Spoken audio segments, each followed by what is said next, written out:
तो हेलो प्यारे बच्चों, स्वागत है आप सभी लोगों का आपके अपने प्यारे से यूट्यूब चैनल पर। तो प्यारे बच्चों, आज की इस वीडियो में आपके साथ मैं चर्चा करने वाला हूँ क्लास 12 फिजिक्स का एक इंपॉर्टेंट टॉपिक है जिसे बोला जाता है क्या, व्हीटस्टोन सेतु। ठीक, इंग्लिश में बोलते हो आप लोग व्हीटस्टोन ब्रिज।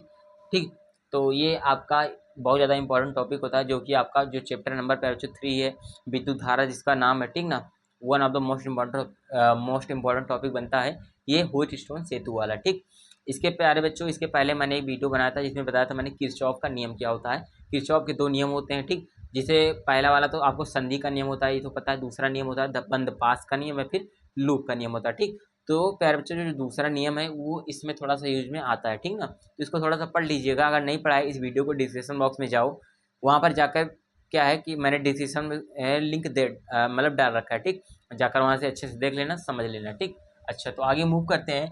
तो मैंने बताया व्हीटस्टोन सेतु प्यारे बच्चों इस वीडियो हम लोग सीखेंगे। ठीक, होता क्या है, इसकी रचना क्या है, सिद्धांत क्या है, सभी चीज़ों के बारे में आपसे मैं चर्चा करने वाला हूँ। ठीक, चलिए स्टार्ट करते हैं। देखो प्यारे बच्चों, इसका नाम व्हीटस्टोन कैसे पड़ा। ठीक, देखो इसका नाम प्यारे बच्चों, एक वैज्ञानिक थे हमारे, इंग्लैंड के वैज्ञानिक थे। ठीक ना, इंग्लैंड के वैज्ञानिक थे जिसका नाम था व्हीटस्टोन। ठीक, उन्हीं के नाम पर पड़ा था ये क्या, व्हीटस्टोन सेतु। ठीक, ओके, उन्हीं के नाम पर क्या पड़ा ये हमारा व्हीटस्टोन सेतु। ठीक, कब पड़ा था, 1842 ईस्वी में। ठीक, 1842 ईस्वी में ये व्हीटस्टोन सेतु की यहाँ पर क्या हुई थी, खोज हुई थी। ठीक, डिस्कवर हुई थी। चलो, तो ये बातें पता लग गई, व्हीटस्टोन सेतु क्या है, कहाँ से आया, वैज्ञानिक कौन थे, ठीक, किन्होंने खोज की, सब चीज़ों के नाम पर, सब चीज़ों के बारे में मैंने यहाँ पर चर्चा कर दी। ठीक, चलो इसका काम क्या होता है। देखो प्यारे बच्चों, काम कुछ इस प्रकार से होता है।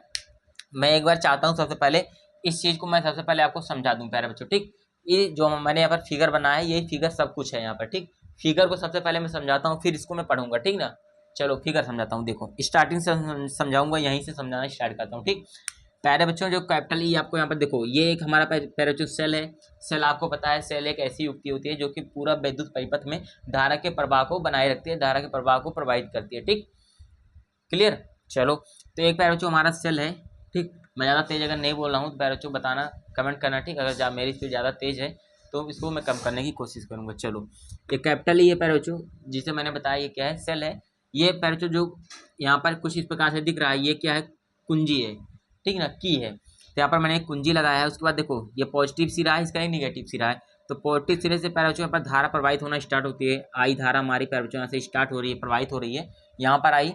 फिर यहाँ से देखो क्या हुआ, ये देखो यहाँ पर, यहाँ तक धारा आई हमारी, आई। ठीक ना, यहाँ तक धारा हमारी आई है। फिर यहाँ से आकर बच्चों दो सिरों में, यहाँ पर दो हिस्सों में विभाजित हो जा रही है। ठीक, एक हमारा ऊपर जा रहा है जिससे मैंने बोला I1 धारा है, एक नीचे आ रहा है जिससे मैंने बोला क्या, I2 धारा है। ठीक, तो I1 व I2 धारा क्या है, विभाजित हो जा रही है। ठीक, दोनों। चलो, उसके बाद I1 धारा यहाँ से चली और बीच में पैर बच्चों यहाँ पर एक प्रतिरोध लगा है जिसका नाम R1 है। ठीक, R1 एक यहाँ पर प्रतिरोध लगा है, रेजिस्टेंस लगा है। ठीक, उसके बाद यहाँ पर बी पॉइंट पर आया। ठीक, बी पॉइंट से हम लोगों ने आगे बढ़ा, तो ये हमारी धारा यहाँ से आई, यहाँ पर फिर धारा हमारी फिर यहाँ पर I1 हो गई। ठीक ना, यही I1 धारा बहकर यहाँ पर हमारी आई, यहाँ पर फिर एक प्रतिरोध लगा है। ठीक, सेम वही काम यहाँ पर भी है, I2 धारा यहाँ तक बहकर आई, बीच में R2 प्रतिरोध लगा है, फिर यहाँ से होकर I2 धारा यहाँ पर R4 वाले रेजिस्टेंस से होकर गुजरी। तो I1 आई यहाँ से, I2 आई यहाँ से, I1 और I2 तो ही यहाँ पर I जो थी धारा वही तो विभाजित हुई थी I1 I2 में। तो फिर से I1 I2 मिलकर I धारा के रूप में फिर से यहाँ से आकर निगेटिव टर्मिनल पर आकर मिल जा रही है। ठीक, बीच में पैरों गल इसमें क्या लगाया, धारा मापी लगाया। ठीक ना, जो कैपिटल जी दिख रहा है क्या है, धारा मापी है, जो कि धारा को मेजरमेंट करता है। ठीक ना, ये इस वाले बिंदु बी पर और बिंदु डी पर क्या करता है, धारा को मापता है। ठीक, ये धारा मापी हमारा जो कैपिटल जी दिख रहा है ये धारा मापी है। ठीक ना, चलो भाई, तो फिगर के बारे में मैंने सब कुछ एक्सप्लेन यहाँ पर कर दिया, टोटल कुछ भी यहाँ पर नहीं बचा है। ठीक, अब चलो इसको पढ़ते हैं थोड़ा सा। व्हीटस्टोन सेतु एक ऐसा विद्युत परिपथ है, एक ऐसा विद्युत परिपथ है जिसकी सहायता से अज्ञात प्रतिरोध निकाला जाता है। अज्ञात प्रतिरोध जिसकी सहायता से निकालते हैं। अज्ञात प्रतिरोध होता क्या है, देखो प्यारे बच्चों, R1 R3 R2 R4 चार प्रतिरोध यहाँ पर दे रखे हैं।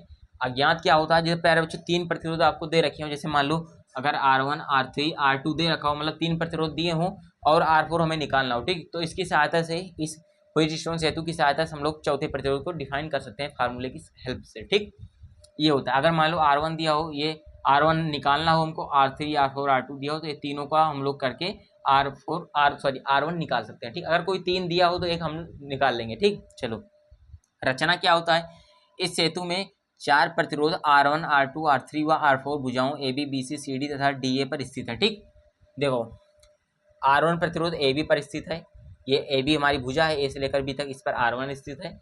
B से लेकर C भुजा है, ये हमारे इस पर R3 स्थित है। C से लेकर D भुजा पर R4 स्थित है। ठीक ना, उसके बाद A और D पर क्या है, R2 स्थित है। ठीक, ओके।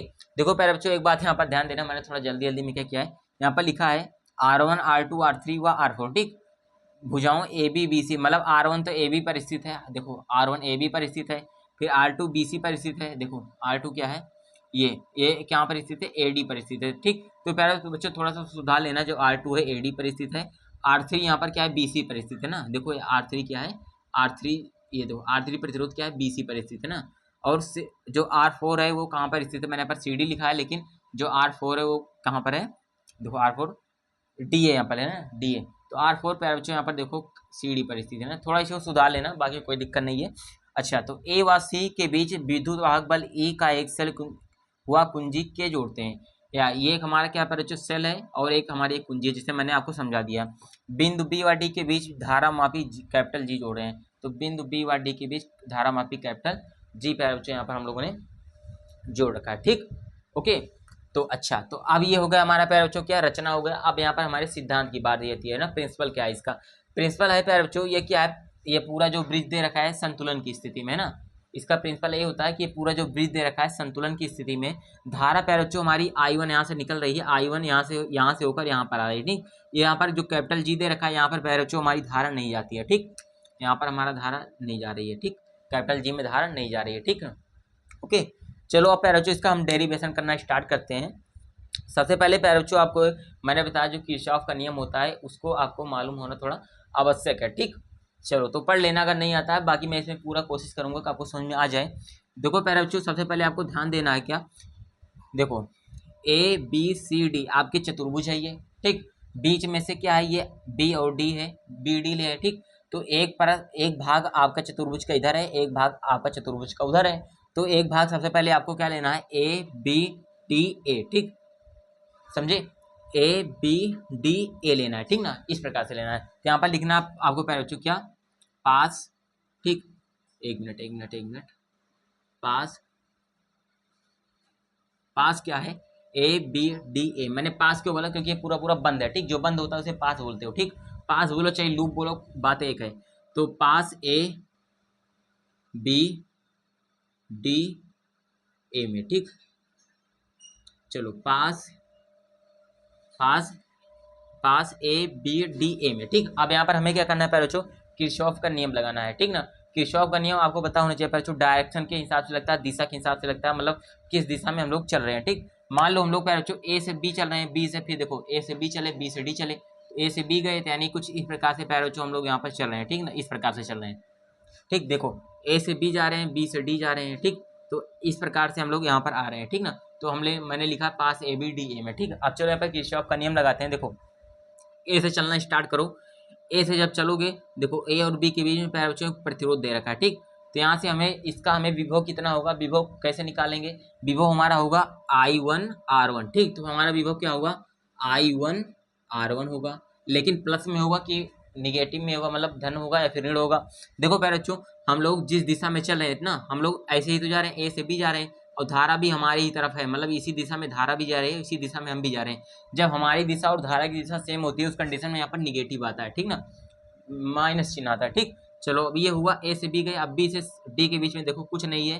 ठीक है, कैपिटल G का कोई मतलब नहीं है, बस केवल धारा नापने के लिए लगा। ठीक, अब D से A पर आओ, D और A के बीच में आओ, देखो हम लोग इस दिशा ऐसे चल रहे हैं। ठीक ना, इस दिशा से चल रहे हैं और धारा हमारी इस तरफ से आ रही है। ठीक, तो इस वाले प्रतिरोध पर कितना विभव होगा, तो यहाँ पर धारा I2 है, R2 है। ठीक, और क्या है, हम जिस दिशा में जा रहे हैं ना उसके विपरीत दिशा, तो ये प्लस में होगा। ठीक, तो ये प्लस का क्या होगा, I2 R2 होगा। ठीक, I2 R2 होगा, समझ रहे हो कि नहीं। देखो विभव क्या होता है, विभव देखो मैंने बताया इस पर विभव कितना होगा, V बराबर पे आप लोगों ने पढ़ा है IR। ठीक, तो V बराबर IR जो पढ़ा है वही तो लिख रहा हूँ, IR लिख रहा हूँ, बस केवल यहाँ पर I1 R1 लिखा, उसके बाद I2 R2, तो ये चीजें मैं यहाँ पर लिख रहा हूँ। ठीक, ये आपको समझ में आना चाहिए, कॉमन बातें हैं।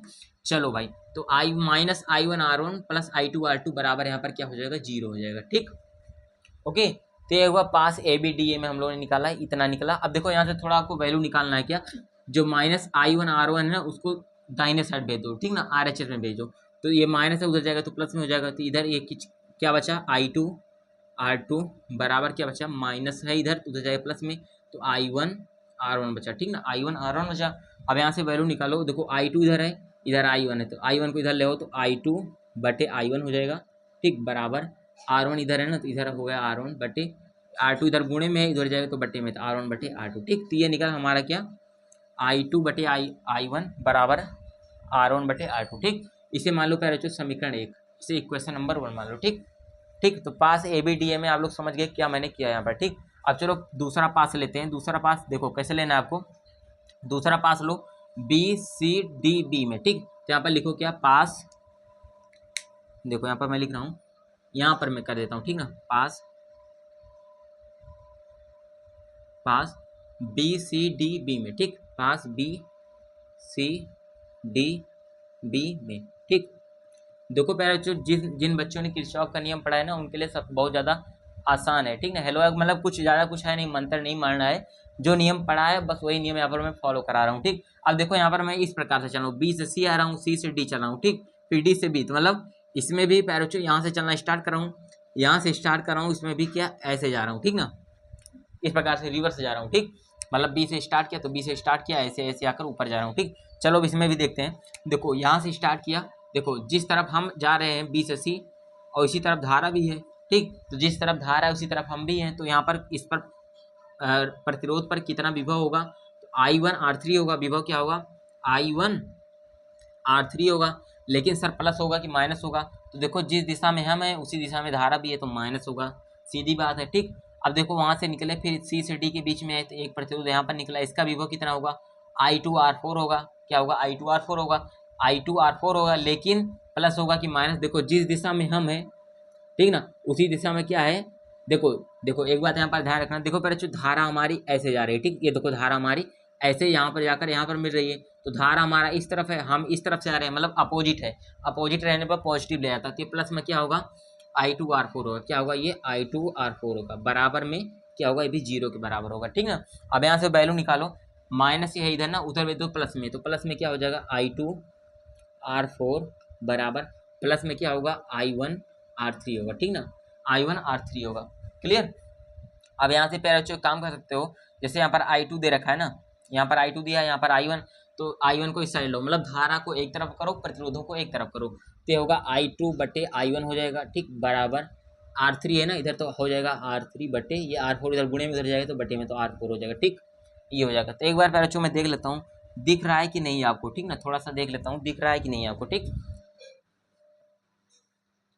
चलो भाई एकदम लास्ट पॉइंट पर है, थोड़ा सा जगह बचा है, बाकी आपको सो रहा है, तो ये हुआ, ठीक। तो I2 बटे I1 बराबर R3 बटे R4 हुआ, ठीक। अब इसे मान लो समीकरण 2, क्या मान लो, समीकरण 2 मान लो, ठीक, समीकरण 2 मान लिया।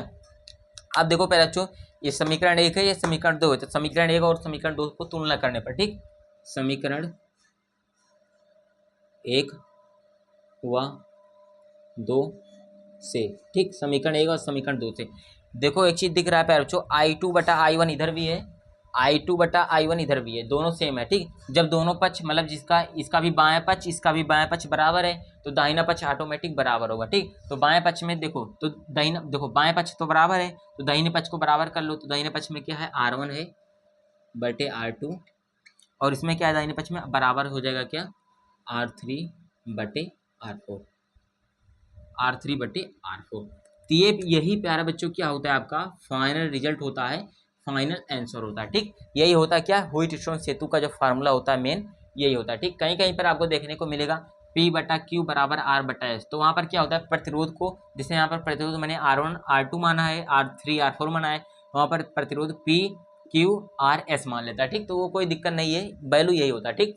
तो R1 बटे R2 बराबर R3 बटा R4, ठीक। इसको अगर एक फॉर्मेट में और लिखना चाहो तो हो सकता है क्या है, R1 बराबर अगर यहाँ पर वैल्यू निकालोगे तो हो जाएगा R3 बटे R4 इंटू में क्या R2, ठीक। R2 क्या हुआ, देखो इधर बटे में है ना, उधर जाएगा तो गुणे में हो जाएगा, ठीक, मतलब इधर भाग में उधर जाएगा तो गुणे में होगा, तो गुणे में होगा, ठीक।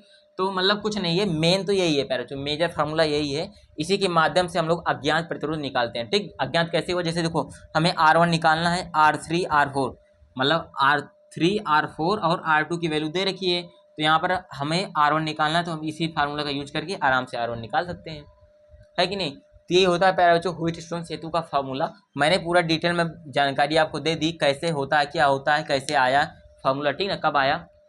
तो आई होप प्यारे बच्चों, आशा करूँगा जो भी मैंने यहाँ पर समझाया है, समझाने की कोशिश की है, ठीक ना, आपको समझ में आ गए होंगे, ठीक। तो प्यारे बच्चों अगर वीडियो पसंद आई है तो वीडियो को लाइक कर देना, ठीक। बाकी चैनल पर पहली बार चैनल को सब्सक्राइब कर लेना, और भी किसी डेरिवेशन में अगर आपको दिक्कत आती है, ठीक, तो आपको कमेंट करना है, ठीक। वीडियो कैसे लगी है जरूर बताना है, ठीक ना। कोई दिक्कत मेरे तरफ से अगर आपको हुई हो, ठीक, समझाने में, तो आपको कमेंट कर देना, ठीक। चलिए प्यारे बच्चों, मिलते हैं नेक्स्ट वीडियो में। Thank you.